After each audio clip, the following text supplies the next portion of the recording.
گزر جاؤ. عزاداروں روایت کے جملے ہیں. مولا حسین اس حلقے میں آتے ہیں. میرا دل کہتا ہے جب حلقے میں آئے ہوں گے ایک مرتبہ ام لیلا پر نظر پڑی ہوگی. ارے یہ وہی ام لیلا ہے جس کا جوان بیٹا ابھی ابھی میدان کارزار میں مارا گیا. ارے جب ام لیلا کے بعد ام فروا پہ نظر پڑی ہوگی تو امام حسین نے سوچا ہوگا اے ام فروا ارے میں تجھ سے کیسے معافی مانگوں تیرا قاسم مار ہو گیا. جب ام رباب پہ نظر پڑی ہوگی اے ام رباب ارے یہ حسین تیرا شرمندہ ہے. تیرے چھوٹے سے بچے کو پانی پلانے لے گیا تھا لیکن دھیرے سے شوبہ کھلا کر اسے واپس لایا تھا.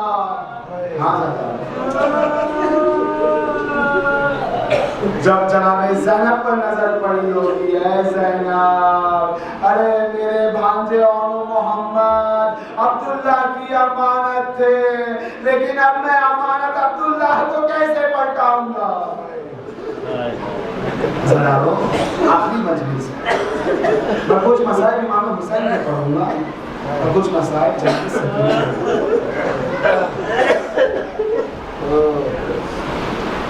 آخر اس حلقے سے امام حسین رخصت ہو گئے باہر نکل گئے. ساری دنیا امام حسین کو ودا کرتی ہے. مولا حسین کربلا کے میدان میں آتے ہیں اور آنے کے بعد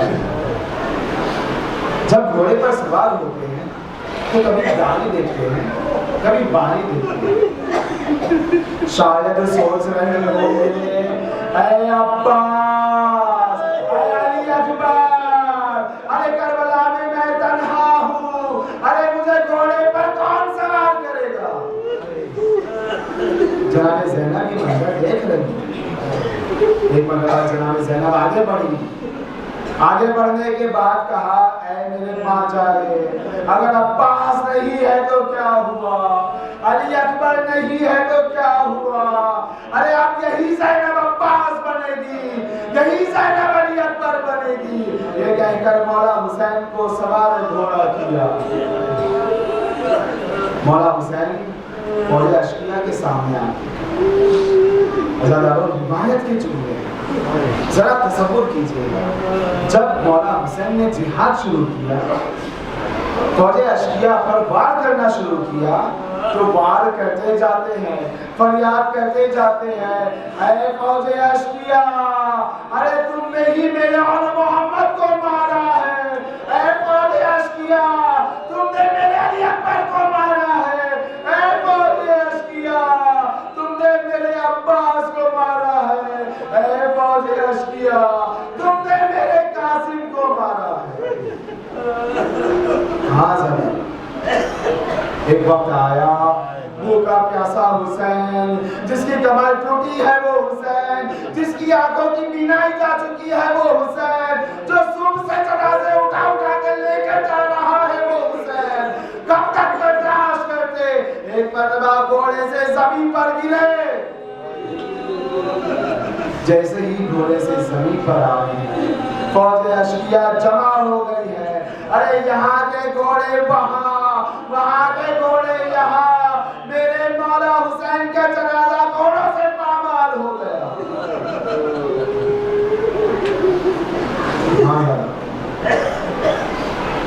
ایک مرتبہ شمر آگے بڑھتا